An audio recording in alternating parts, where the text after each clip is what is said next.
بسم اللہ الرحمن الرحیم. میرے پیارے کسان بھائی اور بہنوں، ڈاکٹر اشرف صاحبزادہ آپ کی خدمت میں سلام عرض کرتا ہے.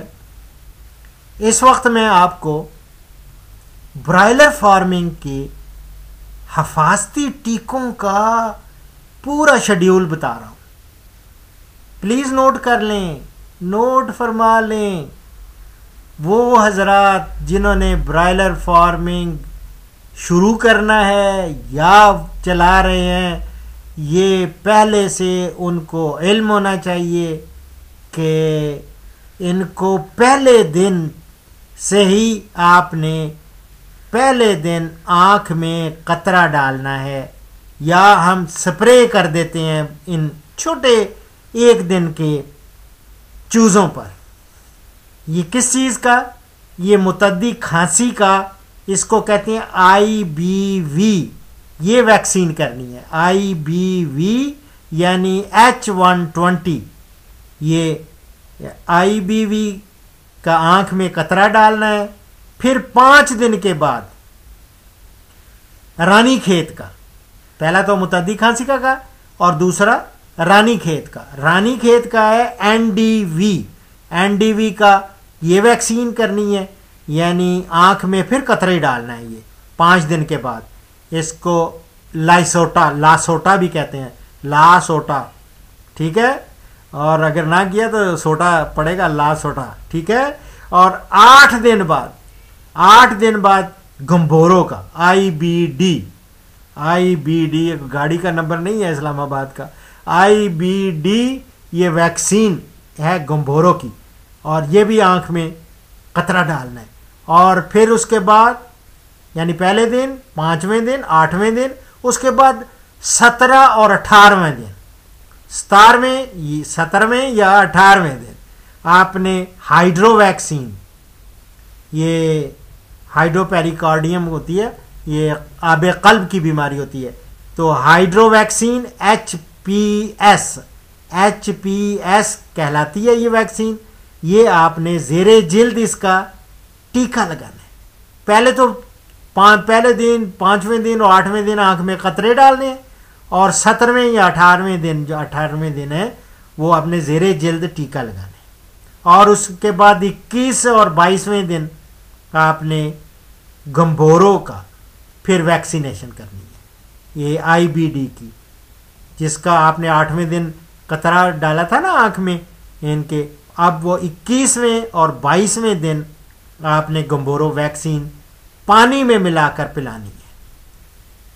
اور 25 اور 26 دن اس کو یہ آپ نے N D plus I B V یعنی لاسوٹا اور H120 یعنی متعدی کھانسی اور رانی کھیت دونوں کا ملا کے آپ پانی میں ملا کے آپ نے ان کو دینا ہے. تو ایک اور ٹپ دیتا ہوں کہ آپ لوگوں نے، اگر آپ خود تجربہ کار ہیں یا ٹریننگ لی ہوئی ہے، بہتر یہ ہے کہ آپ پولٹری کسی ریسرچ انسٹیٹیوٹ سے یا وہاں جہاں پولٹری کی تربیت دی جاتی ہے وہاں سے آپ تربیت حاصل کریں، اور یہ آگاہی ہونی چاہیے کہ کس طرح آپ نے ان کو ہینڈل کرنا ہے، کس طرح خوراک دینی ہے. نہیں تو اگر آپ نے ملازموں پہ ہی رکھنا ہے تو ملازم ایسا ہونا چاہیے جو تربیت یافتہ ہو، تربیت یافتہ ملازم رکھیں، وہ ہونا چاہیے. اور جس نے پہلے بھی کسی فارم پر کام کیا ہو اور اسے چوزوں کو خوراک ڈالنے کا بھی پتہ ہو، اور ویکسین اور اس کے بعد بروڈنگ کا پتہ ہو، اور دوسرے معاملات کا اس کو بخوبی علم ہونا چاہیے. اور ایک اب آپ کہیں گے کتنے ملازم رکھیں ڈاکٹر صاحب؟ تو عام طور پہ دیکھا گیا کہ 3000 برڈز کے لیے ایک ملازم کافی ہوتا ہے.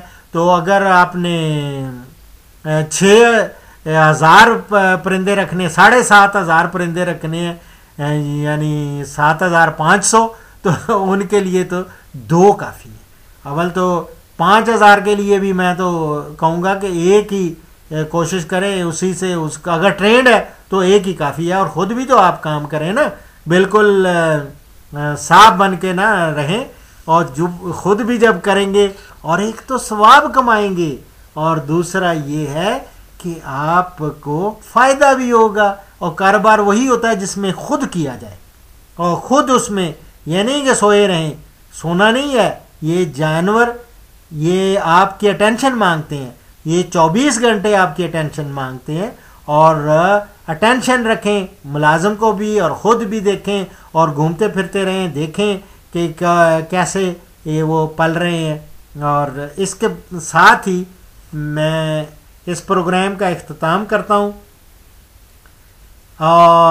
اللہ اکبر، ایک حدیث مبارک کوٹ کر رہا ہوں، حدیث مبارک مسلم سے،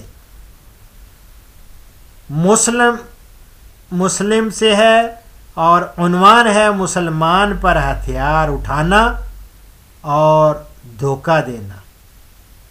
ہمارے پیارے نبی صلی اللہ علیہ وآلہ وسلم کا ارشاد گرامی ہے، جو ہمارے اوپر ہتھیار اٹھائے تو ہم میں سے نہیں ہے، اور جو ہمیں دھوکہ دے وہ ہم میں سے نہیں ہے۔